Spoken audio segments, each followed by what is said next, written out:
ojoojúmọ́ pẹ̀lú Olúṣẹ́gun Ládébùà.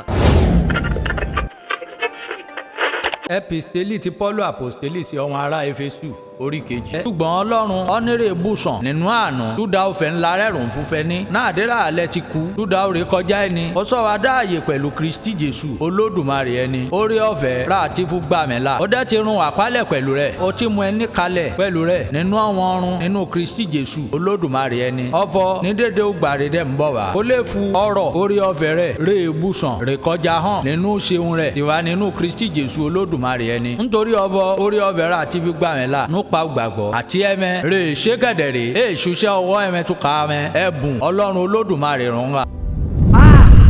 Bíbélì dùn ká èdè Ìjẹ̀bú pẹ̀lú Olúṣẹ́gun Ládébùà.